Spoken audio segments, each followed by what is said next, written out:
बिस्मिल्लाहिर्रहमानिर्रहीम। अस्सलाम वालेकुम। कैसे हैं तमाम दोस्त? कितना बिल्कुल खैरियत से होंगे। मैं मोहम्मद वकास और आपको खुशामदीद करता हूँ अपने चैनल पर।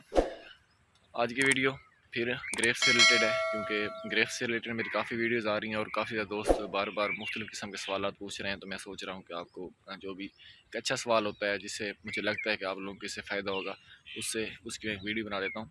तो आज का जो सवाल था कि जो हमने नए प्लांट्स लगाए हैं अंगूर के, उनको कौन सी फर्टिलाइज़र देनी चाहिए, उनके ऊपर किसी भी किस्म की बीमारी का अटैक होता है तो फिर क्या करना चाहिए। स्पेशली जो ज़्यादा पूछे जाने वाला सवाल है वो ये है कि पौधे की ग्रोथ नहीं हो रही, उसकी अच्छी ग्रोथ के लिए हमें कौन सी फर्टिलाइज़र देनी चाहिए। तो आज की वीडियो इसी से रिलेटेड होगी। आपने वीडियो को मुकम्मल वॉच करना है ताकि आज आज जितने भी दोस्तों ने ये पौधे लगाए हैं, ग्रेप्स लवर हैं, ताकि उनको पता चल सके कि हमने पौधे को किस तरह स्टेप वाइज लेकर चलना है।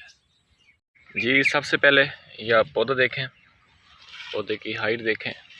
ये इसी सीजन का ये मेरा प्लांट लगा हुआ है।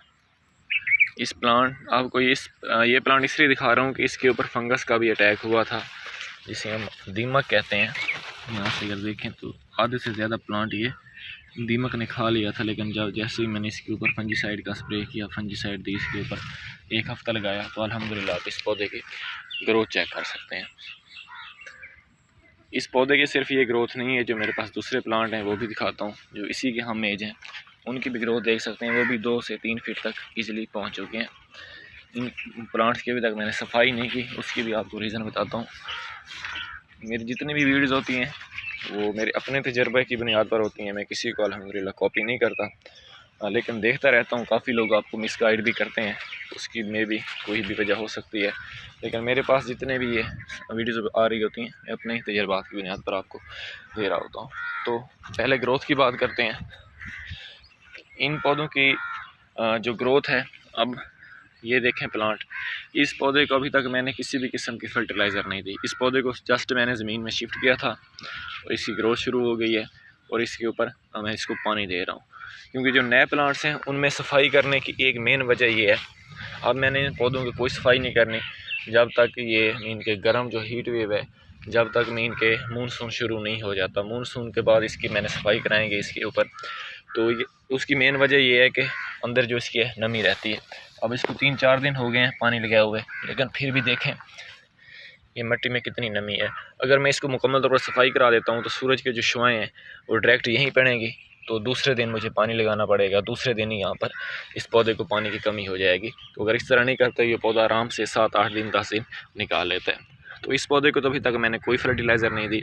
हाँ, अलबत्ता आपने पौधे की सफाई की होती है, उसमें जो उसकी ग्रोथ रुक जाती है, तो गर्मी में आपने नाइट्रोजन का तो बिल्कुल इस्तेमाल नहीं करना जो आपके पास पौधे हैं। अगर आपने इस्तेमाल करना भी है तो 2 से 3 दाने, इससे ज़्यादा नहीं। एक छोटे पौधे को आप लोग देख सकते हैं, वो भी जैसे कि यहाँ पर इसका तना है, तने के साथ यहाँ पर अगर पानी में मिक्स कर इस पौधे को आपने दे देना है। तो जो स्टार्ट में है, पौधे की जड़ें छोटी होती हैं, स्टार्ट में आपने अपने पौधे के करीब ही पानी रखना है। जब ये बहुत अच्छी ग्रोथ कर लेता है तो उसके बाद आपने पौधे से ऐसा ऐसा पानी को दूर लेकर जाना है। अगर आपके पास कोई भी फास्फोरस वाली खाद पड़ी है तो फिर आप उसको मीन के 2 से 3 दाने, बस 2 से 3 दाने, इससे ज़्यादा आप अपने पौधे को कोई भी खाद नहीं दे सकती। 1 साल आपने अपने पौधों को इसी तरह चलाना है। देना है तो सिर्फ फंजीसाइड देना है, स्प्रे करना है। उसके अलावा आपने अपने प्लांट्स के ऊपर किसी भी किस्म की फर्टिलाइज़र का इस्तेमाल नहीं करना। ज़मीन में अगर आपने गोबर का इस्तेमाल कर दिया था जो कि डिकम्पोज हुई थी, तो वो दी बेस्ट हो जाता है। तो पहले साल आपने अपने प्लांट्स के ऊपर किसी भी किस्म की फर्टिलाइज़र का इस्तेमाल नहीं करना। उसके बाद अगर आपका प्लांट बड़ा हो जाता है, 7,000 जिस समय हमारा ये प्लांट बड़ा होगा, फिर हम इसकी सॉफ्ट प्रूनिंग कर देंगे, इसको एक मखसूस हाइट तक लेकर जाएंगे 5 फीट या 6 फीट के ऊपर। उसके बाद इसको कट कर देंगे, प्रून कर देंगे। तो उस टाइम जिसमें हमारे पौधा ख्वाब दीदी काल में होगा, मीन के बिल्कुल खामोश होगा, इसकी ग्रोथ रुक जाएगी, तो उस टाइम बेहतरीन वक्त होता है हमने अपने पौधे की फर्टिलाइज़र दे देनी है। तो अब मैं आपको उसके साथ जो एक मेन चीज़ आपको बताना मैं भूल गया। पौधे को आपने, जैसे कि अब इसकी ये तकरीबन 3-3.5 फीट कद हो चुकी है हमारे इस पौधे की। तो इस टाइम आपने क्या करना है, अपने पौधे को यहाँ से बांधना है किसी भी रस्सी की मदद से, और ऊपर जितना आप इसको स्ट्रेट रखेंगे उतनी इस पौधे की ग्रोथ ज़्यादा से ज़्यादा होगी। तो मैंने इसको क्यों नहीं बांधा, उसकी मेन वजह भी आपको दिखाता हूँ। क्योंकि यहाँ पर ये आप देख सकते हैं, इसमें चिड़िया ने बच्चे दिए हुए हैं, तो मैं नहीं चाह रहा था कि मैं उसको डिस्टर्ब करूँ। इसके अंदर अभी तक उनकी माशाल्लाह पहले अंडे दिए थे, तो अब बच्चे भी दे दिए हैं, तो उनकी वजह से मैंने ये मेरे पास देखें ये बिल्कुल रेडी है सारा सामान। लेकिन इस टाइम बच्चे बड़े होकर उड़ जाएंगे, उस टाइम इसके ऊपर इसको बांधूंगा।